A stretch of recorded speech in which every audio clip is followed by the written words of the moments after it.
नमस्कार, मुद्दा देख रहे हैं आप और मैं हूं आपके साथ नेहा दुबे। देश में बलात्कार और हत्या की वारदातें बढ़ती जा रही है। दरिंदों की दरिंदगी बढ़ती जा रही है। देश की जनता फिर से उबल रही है।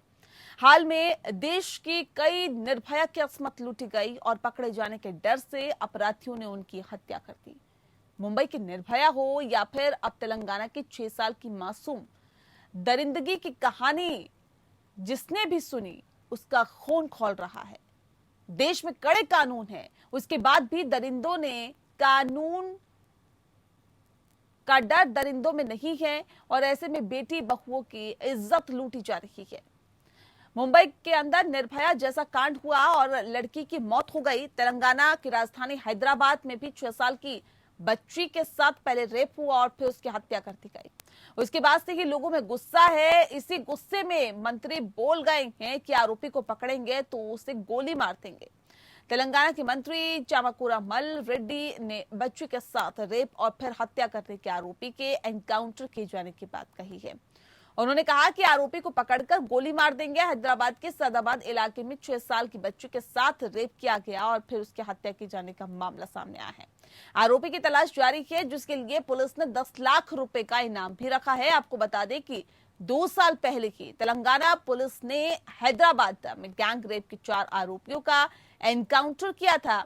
ये मामला 27 नवंबर 2019 को एक युवा पशु चिकित्सक के साथ दुष्कर्म और हत्या से संबंधित है।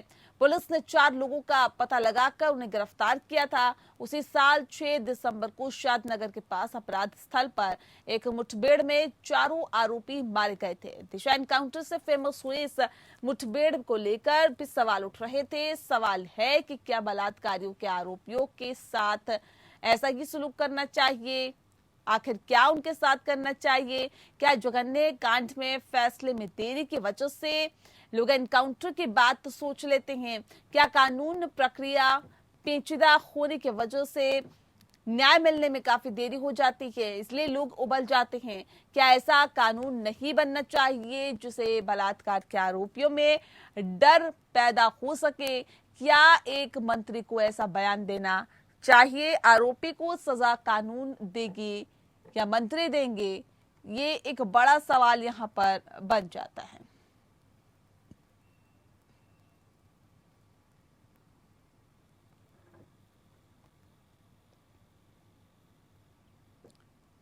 तो लगातार इस तरह के मामले सामने आ रहे हैं। इससे पहले आपने देखा कि मुंबई में मामला सामने आया और अब जो मामला सामने आया है वो और ज्यादा सवाल खड़े करता है। अब सवाल इस बात को लेकर है कि आखिर क्यों इस तरह के मामले बार बार सामने आते हैं और कैसे इस तरह के मामलों पर रोक लगाई जा सकेगी। अक्षय कुमार शर्मा जी हमारे साथ हैं, एडवोकेट हैं, और साथ ही साथ वेद भूषण जी इस वक्त हमारे साथ जुड़ गए हैं, एक्स आईपीएस हैं। विजय कौशिक जी हमारे साथ जुड़े हैं जो कि कांग्रेस के लीडर। आप सभी का बहुत स्वागत है। सबसे पहला सवाल मेरा विजय कौशिक जी आपसे है, ये जो नेता बयानबाजी करते हैं और ये कहते हैं कि ऐसे लोग जो इस तरह के वारदातों में लिप्त होते हैं उनको कहीं ना कहीं गोली मार देनी चाहिए, या फिर अगर हम उसे पकड़ेंगे तो उसे गोली मार देंगे, इस तरह के बयान क्या शोभा देते हैं क्या? देखिए, इससे पहले आपने दिल्ली में भी सुना होगा जिस तरह से भाजपा नेताओं ने सरेआम कहा, पब्लिक को उकसाते हुए कि गोली सालों को अब्यूज किए गए थे। तो अब इन्होंने फर्क इतना है कि इन्होंने अपराधी के लिए शब्द कि गोली मार देनी चाहिए, क्योंकि ये न्यायिक व्यवस्था के ऊपर प्रश्न चिन्ह है कि अगर लोग की बातें, और खासतौर पर वो लोग जिनके ऊपर समाज में एक जिम्मेदारी है, किसी राजनीतिक दल से जुड़े हुए हैं, अगर वो इस तरह की बात कह रहे हैं तो कानून व्यवस्था के ऊपर प्रश्न चिन्ह है। कोर्ट उन्हें बुलाकर पूछना जरूर चाहिए कि तो सही मायने में तो न्यायालय की अवमानना का केस बनता है। दूसरी तरफ मेरा ये मानना है कि आत्ममंथन हाईकोर्ट और सुप्रीम कोर्टों को भी करना चाहिए। क्यों करना चाहिए? कि जब कोर्टों में बलात्कार के आरोपी या गंभीर अपराधों के आरोपी बच जाते हैं, उनमें सबसे बड़ा कारण होता है पुलिस की जांच। पुलिस वाले पैसा खाकर गलत जांच करते हैं, कोर्ट में पेश कर देते हैं, उसके चलते अपराधी बरी हो जाते हैं, लेकिन कोर्ट कटघरे में खड़ी हो जाती है। फिर हर आदमी कोर्ट को तो हटाता है कि नहीं, भी कोर्ट उन दोनों एंगल्स से भी हम सोचेंगे और बातचीत इस पे करेंगे, लेकिन तेलंगाना के मंत्री चमाकुरा मल रेड्डी अगर ये कहते हैं कि बच्चे के साथ रेप और फिर हत्या करने के आरोपी के एनकाउंटर किए जाने की बात उन्होंने कही, तो जाहिर तौर पर उस पर सवाल खड़े होता है, क्योंकि इसके लिए कहीं ना कहीं न्यायालय है और कहीं ना कहीं ये सोचना चाहिए कि ये आपका काम नहीं है, ये अदालत का काम है। हमारे साथ और भी खास मेहमान हमारे साथ जुड़ा हुआ है। सर, मैं लौटूंगी आपके पास। अक्षय कुमार शर्मा जी, सवाल इस बात को लेकर है, जिस बात का जिक्र अभी विजय कौशिक जी कर रहे थे, क्या लूपहोल्स है क्या कानून में? पॉक्सो एक्ट बना और इसीलिए बना था कि जो बलात्कार पीड़िता हैं उन्हें जल्द से जल्द न्याय मिल पाएगा, जो नाबालिग लड़कियां हैं उनके साथ इंसाफ हो पाएगा। लेकिन क्या अभी भी ये कहा जा सकता है कि वो कानून इतना सख्त नहीं है, या फिर कानून तो सख्त है लेकिन इम्प्लीमेंटेशन नहीं हो पा रहा है? क्या वजह आप इसके पीछे समझते हैं कि न्याय मिलने में इतना वक्त लगता है और फिर लोगों में आक्रोश होता है कि ऐसे लोगों का तो एनकाउंटर ही बेहतर है बजाय अदालत जाने के? देखिए, आपने कहा कि अभी कानून नया है, तो इसलिए इम्प्लीमेंटेशन में दिक्कतें आती हैं। ये बात सही है कि नया कानून होने की वजह से उसकी प्रॉपर ट्रेनिंग इन्वेस्टिगेटिंग एजेंसी दी जानी चाहिए और वो धीरे धीरे बेटर होंगे, जिससे उसका इम्प्लीमेंटेशन ठीक होगा। इस तरह के केसेस में खासतौर से जब हम फास्ट ट्रैक की बात कर रहे हैं, उसको हम फास्ट ट्रैक केस चलाना चाहते हैं, तो इन्वेस्टिगेशन की क्वालिटी अच्छी होनी चाहिए, एग्जैक्ट एविडेंसेस कलेक्ट होने चाहिए, बिना किसी त्रुटि के कलेक्ट होने चाहिए, जिससे कि उनको आसानी से साबित किया जा सके। अब आपने ये बात कही कि डिले हो रही है न्याय मिलने में, तो हम ये जानते हैं कि फास्ट ट्रैक कोर्ट शुरू की गई है, पर अभी फास्ट ट्रैक कोर्ट जो है केवल ट्रायल कोर्ट्स ही हैं, उसमें कोई डिले नहीं हो रहा है। फास्ट ट्रैक कोर्ट में अगर गवाह 100 गवाह है उस इन्वेस्टिगेशन में, तो उसमें तो आदमी में थोड़ा टाइम लगेगा, लेकिन और केसों के मुकाबले में फास्ट ट्रैक कोर्ट काफी फास्ट काम कर रही है, लेकिन सिर्फ ये ट्रायल कोर्ट है। अब अगर आप उसका न्याय तभी मानते हैं कि मुलजिम को फाइनल सजा मिल जाए या उसको फांसी हो जाए, तो उसके लिए बीच में पहले एक हाईकोर्ट में अपील भी लगा सकता है, वो वहां पर फिर टाइम लगता है। उसके बाद वो फिर सुप्रीम कोर्ट में भी जा सकता है अगर हाई कोर्ट में उसके मुताबिक फैसला नहीं हुआ है, ये उसका अधिकार है, तो वहां पर फिर टाइम लग सकता है। उसके बाद एक और फाइनल, वो टाइम लगते लगते कहीं ना कहीं 8-10 साल का वक्त लग जाता है, जो कि हमने निर्भया केस में भी देखा। और जाहिर तौर पर ऐसे केसेस में अगर 8-10 साल का वक्त लगता है तो सवाल खड़े होंगे। वेद भूषण जी, सवाल इस बात को लेकर है सर, ये भी कहा जाता है कि जो पुलिस है उसकी तरफ से कहीं ना कहीं सबूत इकट्ठा करने में वक्त लगता है, समय लगता है, और बेहतर तरीके से कई बार पुलिस भी सबूतों को इकट्ठा नहीं कर पाती है, जिस वजह से आरोपी या तो बच जाता है या फिर एक लंबा वक्त लग जाता है न्याय मिलने में। क्या पुलिस की कार्यप्रणाली पर भी सवाल नहीं खड़े होते? पहली बात तो इस तरह की वारदातें हो जाती है, उसके बाद जब सबूत इकट्ठा करने की बारी आती है तो एक लंबा कहीं ना कहीं वक्त लगता है। क्या वजह है इसके पीछे, क्यों इतना वक्त लगता है सर? नेहा दुबे जी, हिंदुस्तान में रहते हैं, डेमोक्रेटिक कंट्री है जहाँ कानून का शासन है। अभी आपने निर्भया केस का जिक्र किया। निर्भया केस में आप तमाम दर्शकों को, आपके पैनल में जो साहब मौजूद हैं, उनको बताना चाहता हूँ, दिल्ली पुलिस ने केवल 18 दिन के अंदर इन्वेस्टिगेशन करके चार्जशीट पेश कर दी थी। दोबारा आपके चैनल पर बता रहा हूँ, 18 दिन के अंदर तमाम गवाहों के साथ, तमाम सबूतों के साथ में कोर्ट में चार्जशीट फाइल कर दी थी। उसके बाद में उसके ट्रायल में जो भी 16 साल लगे, वो अदालतों में, high court, supreme court, remission, Rashtrapati Bhavan, तमाम जो दिक्कतें, कानूनी दिक्कतें उस केस में फांसी तक पहुंचाने में आई, तो इस सारी प्रक्रियाओं के लिए पुलिस को जिम्मेदार नहीं ठहराया जा सकता। अभी हैदराबाद एनकाउंटर का जिक्र आ रहा था, जो रेपिस्ट जिन्होंने लड़की का रेप किया, उसको जला दिया, उसका मर्डर कर दिया, उसको पुलिस, जब वो पुलिस कस्टडी से भाग रहे थे तो पुलिस वालों ने उन तमाम चारों का एनकाउंटर कर दिया। उसको तमाम तरह के बहुत सारे लोगों ने खुशी जाहिर करी कि बिल्कुल तुरंत न्याय हुआ है और इससे रिलीफ जाएगा, एक मैसेज जाएगा। और एक मैसेज गया भी कि यदि इस तरह की कार्रवाई करोगे तो पुलिस गोली भी मार सकती है। परंतु चूंकि वो भाग रहे थे, इस तरह के तमाम सबूत हैं, पुलिस को कटघरे में खड़ा किया गया। उस टाइम के जो आईजी थे, जो आईपीएस ऑफिसर थे, उनके खिलाफ ह्यूमन राइट्स कमीशन में कोर्ट के अंदर गए कि तमाम कानून का उल्लंघन हो गया। तो ये दोगली जो बातें करने वाले लोग होते हैं, उससे न्याय प्रक्रिया नहीं चलती, ना पुलिस काम करती, ना सिस्टम काम करता। अब आप देखें कि जो पॉक्सो एक्ट है, उसमें जो प्रोविजंस रखे गए, फांसी तक के प्रोविजन उसमें रखे गए हैं। स्पेशल कोर्ट, डेजिग्नेटेड कोर्ट, उसमें ट्रायल होता है। परंतु ये प्रक्रियाएं हैं, उस प्रक्रियाओं से गुजरना होगा। इसमें ऐसा ना हो कि कोई निर्दोष आदमी को किसी कम सबूत से या ज्यादा सबूत की वजह से उसको फांसी हो जाए या बेगुनाह को सजा हो जाए। ये कानून का काम है, अदालतों का काम है सुनिश्चित करना कि जिस आदमी का ट्रायल हो रहा है उसको बियॉन्ड डाउट ये प्रूव हो जाए कि हाँ इसने अपराध किया है, तभी उसको सजा दी जाए। तो इसका और ये हिंदुस्तान में ही नहीं, ठीक है सर, मैं लौटूंगी आपके पास। वेदभूषण जी, विजय कौशिक जी, सवाल इस बात को लेकर है, जितनी जिम्मेदारी पुलिस की है, क्या उतनी ही जिम्मेदारी कहीं ना कहीं सरकार की नहीं है? सरकार अगर एक राज्य में है तो वो बेहतर तरीके से कानून व्यवस्था को बनाए रखे, या फिर उसका पालन करवाए, या फिर ऐसे कड़े नियम बनाए जिसकी वजह से ऐसे लोगों में कहीं ना कहीं एक डर हो, एक खौफ नाम की चीज हो, और इस तरह की जो वारदातें हैं वो फिर से ना हो। सरकार की भी तो जिम्मेदारी बनती है। देखिए, इसमें कोई शक नहीं है कि किसी भी प्रदेश में या किसी भी देश में अगर इस तरह के हालात हैं कि महिलाएं सुरक्षित नहीं हैं, तो उसकी जिम्मेवार सरकार होती है। क्यों? क्योंकि आप लोग क्राइम होने का इंतजार क्यों करते हैं? अगर कोई सुनसान सड़क है, वहां पर अगर पुलिस अधिकारी सादा वर्दी में महिला पुलिस कर्मियों को एक दो बार छोड़ दे, तो एक दिन में हालात पता चल जाएंगे और जो उस एरिया में जो क्रिमिनल्स हैं वो पकड़ में आ जाएंगे।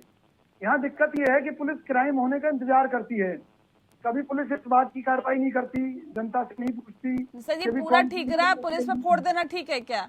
सरकार की भूमिका की बात करिए ना सर। आप मुझे बताइए ना। हाँ बिल्कुल, सरकार इसके लिए जिम्मेवार है कि अगर कहीं स्ट्रीट लाइट नहीं है या कहीं का माहौल खराब हुआ पड़ा है या किसी एरिया में ड्रग्स बेची जा रही हैं और सरकार उन मामलों में कार्रवाई नहीं कर रही और दूसरे क्राइम हो रहे हैं, सरकार अंधी बनी हुई है, तो निश्चित तौर पर कभी इस तरह की घटनाएं नहीं रुक सकती। सरकार को मालूम है कि अवैध शराब की बिक्री हो रही है, सरकार को मालूम है ड्रग्स की बिक्री हो रही है, तो अकेले पुलिस के ऊपर ठीकरा फोड़ना सही नहीं होगा।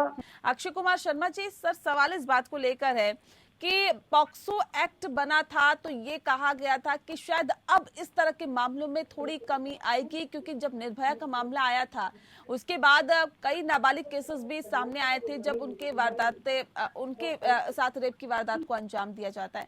अब कहां पर आप कमियां समझते हैं सर कि एक तो न्याय मिलने में वक्त लगता है, जैसा कि आपने पहले भी इस पे बताया, लेकिन कहां पे कमियां हैं, कहां पे खामियां हैं जिस वजह से इस तरह के जो मामले हैं वो लगातार सामने आ रहे हैं? देखिए, एक तो वही फास्ट ट्रैक वाली बात हो रही थी, हमें हाई कोर्ट के प्रोसीजर को और सुप्रीम कोर्ट के प्रोसीजर को भी इस तरह के मामलों के लिए अलग से फास्ट ट्रैक पर डालना होगा। अपील में जो जाते हैं वहां पर भी हियरिंग फास्ट ट्रैक के हिसाब से ही हो, तो जहां तक फास्ट ट्रैक का मुद्दा है उसमें थोड़ी मदद मिलेगी और पहले से बेटर हुआ भी है। पॉक्सो का असर ओवरऑल भी जरूर पड़ा है, ये बात अलग है कि कुछ मामले ज्यादा हाईलाइट होने लगे हैं। पॉक्सो की इन्वेस्टिगेशन अगर हम जल्दबाजी में करेंगे, जैसे हमारे पुलिस से साथी बोल रहे थे कि हम जल्दी से इन्वेस्टिगेशन करके चार्जशीट फाइल कर देते हैं, हमारा जोर बहुत ज्यादा जल्दी से इन्वेस्टिगेशन करके चार्जशीट फाइल करने में नहीं होना चाहिए।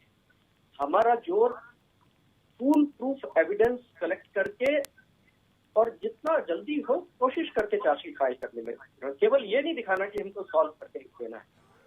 हम कह रहे थे कि हाई कोर्ट में, सुप्रीम कोर्ट में टाइम लगता है, वो भी तभी टाइम ज्यादा लगता है ना कि जब लूप होल दिखाई देते हैं। अगर एक ही हियरिंग पर हाई कोर्ट डिसाइड कर दे तो डिसाइड हो सकता है, लेकिन अगर इन्वेस्टिगेशन में या बाद में ट्रायल में कुछ लूप होल दिखाई दे रहे हैं तभी तो अपील में भी टाइम लग रहा है ना। तो इन्वेस्टिगेशन, और न सिर्फ इन्वेस्टिगेटिंग एजेंसी बल्कि प्रोसिक्यूटर्स को भी हमें प्रॉपर ट्रेंड करना होगा जिससे जल्दी हो। और दूसरी जो चाहे उतनी लीगल बात नहीं, लेकिन हमें एज ए सोसाइटी अपने आप को कुछ एजुकेट करना होगा, कुछ सेंसिटिव करना होगा। ओवरऑल सोसाइटी में अगर चेंजेस होंगे तो डेफिनेटली हम इस परेशानी से निजात पाएंगे। ठीक है विधभूषण जी, अब सवाल ये भी है कि पुलिस जब इन्वेस्टिगेशन करती है, कई बार हम ये खबरें सुनते हैं कि सुविधाओं का टोटा रहता है, जिस वजह से पुलिस को भी इन्वेस्टिगेशन करने में खासी दिक्कतों का सामना करना पड़ता है। किस तरह की दिक्कतें होती है जब इस तरह के केसेस की आप इन्वेस्टिगेशन करते हैं, सबूत इकट्ठा करने में या इस तरह के मामलों में तह तक जाने में, किस तरह की दिक्कतें पुलिस को आती है? नेहा देखिए, जब रेप होता है बिल्कुल अलग जगह में रेप होता है, सुनसान जगह में रेप होता है, जंगल में होता है, खेत के अंदर होता है, होटल के कमरे के अंदर होता है, रूम के अंदर होता है, जहाँ ना तो कोई सीसीटीवी होता, ना उसको आंखों देखा हाल देखने वाला होता। केवल सर्कमस्टांशियल एविडेंस या जो लड़की बयान देती है या उसकी बॉडी जो बोलती है या इन्वेस्टिगेशन से जो एविडेंस डॉक्टर्स लोग इकट्ठे करते हैं, केवल वो ही एक सबूत होते हैं जिनके सहारे से ट्रायल होता है और किसी को कन्विक्ट कराया जा सकता है। अभी जैसे वकील साहब बोल रहे थे, जो पॉक्सो एक्ट है उसमें टाइम की लिमिटेशन है, टाइम की लिमिटेशन से पुलिस बाहर नहीं जा सकती, यदि बाहर जाएगी तो उसका फायदा मुलजिम को मिलेगा। इसके लिए तमाम जो जिम्मेदारियां हैं, पुलिस और कोर्ट ही जिम्मेदार नहीं है, कुछ जिम्मेदारियां समाज की भी हैं, जो एनजीओज हैं इनकी जिम्मेदारी है कि वो अवेयर करें कि ये एक घृणित अपराध है, किसी के साथ रेप नहीं होना चाहिए, चाहे वो छोटी बच्ची है, चाहे बड़ी उम्र की औरत है, चाहे लड़की है। उसी तरह सोसाइटी की भी जिम्मेदारी है, समाज के अंदर लोगों को अवेयर किया जाए, बताया जाए, समझाया जाए कि इस तरह की हरकतें अच्छी नहीं है। उसके लिए जो डेटरेंट है, कानून है, वो तमाम मौजूद है। यदि आप ऐसा करोगे तो आपको इसका खामियाजा भुगतना पड़ेगा और इसकी शुरुआत घर से ही होती है। हम अपने घर के बच्चे को कंट्रोल ना करें और बाहर की दुनिया को दोष दें तो वो भी एक गलत चीज होगी। हम सबकी जिम्मेदारी है, पूरे हिंदुस्तान की जिम्मेदारी है, जो मंदिर मस्जिद गुरुद्वारे जहाँ भी लोग बैठे हुए हैं, अच्छे लोग बैठे हुए हैं, उनको समझाना चाहिए, समाज के अंदर एक मैसेज जाए। केवल पुलिस के डंडे से या पुलिस की गोली से या कोर्ट की सजा से ही इन चीजों को कम नहीं किया जा सकता। आप यूरोपियन कंट्रीज या दूसरे कंट्रीज का जहां हम लोग अनुसरण करते हैं, उनके यहाँ स्वच्छंद एक माहौल है, बिल्कुल वो तमाम लिटरेट हैं, इन चीजों को जानते हैं कि किस तरह से ये चीजें नुकसान पहुंचा सकती हैं समाज के अंदर। तो इसलिए हिंदुस्तान के अंदर भी जरूरत है कि हम अपने बेटियों को, अपने बेटों को भी समझाएं। बेटियों से ज्यादा बेटों को समझाने की जरूरत है कि बेटे ये चीज गलत है। हम लड़कियों का केवल दोष देते रहते हैं कि लड़कियां ऑड आवर्स में निकलती हैं, कपड़े वो गलत पहनती हैं, वो उनका लाइफ स्टाइल गलत है। तो हमारे जो लड़के हैं, हमारा जो मैन पावर है, जो इंसान है, उनको भी समझाने की जरूरत है कि इसके लिए हमारा परिवार जिम्मेदार है, हमारा समाज जिम्मेदार है। तमाम तरह की कानून यहाँ अवेलेबल है, इतने डेटरेंट कानून है कि फांसी का प्रोविजन है, परंतु वहां तक पहुंचते पहुंचते देर लग जाती है। कानून तो है, लेकिन फिर भी लोगों में डर और खौफ नाम की चीज नहीं है। एक बहुत महत्वपूर्ण सवाल मेरा वकील साहब आपसे है, आप ये बताइए कि क्या वाकई ये कानून पर्याप्त है या फिर इस तरह के जघन्य अपराधों को रोकने के लिए और भी सख्त कानून बनाने की जरूरत है? कानून तो पर्याप्त है अगर हम सजा की बात कर रहे हैं, क्योंकि कुछ अपराधों में, पॉक्सो के अपराधों में सजाए मौत तक दी गई है। अब इससे बड़ी तो कोई और सजा हो नहीं सकती। लेकिन वही बात है कि जल्दी से जल्दी उसका फैसला हो जाए और उसको सजा मिल जाए।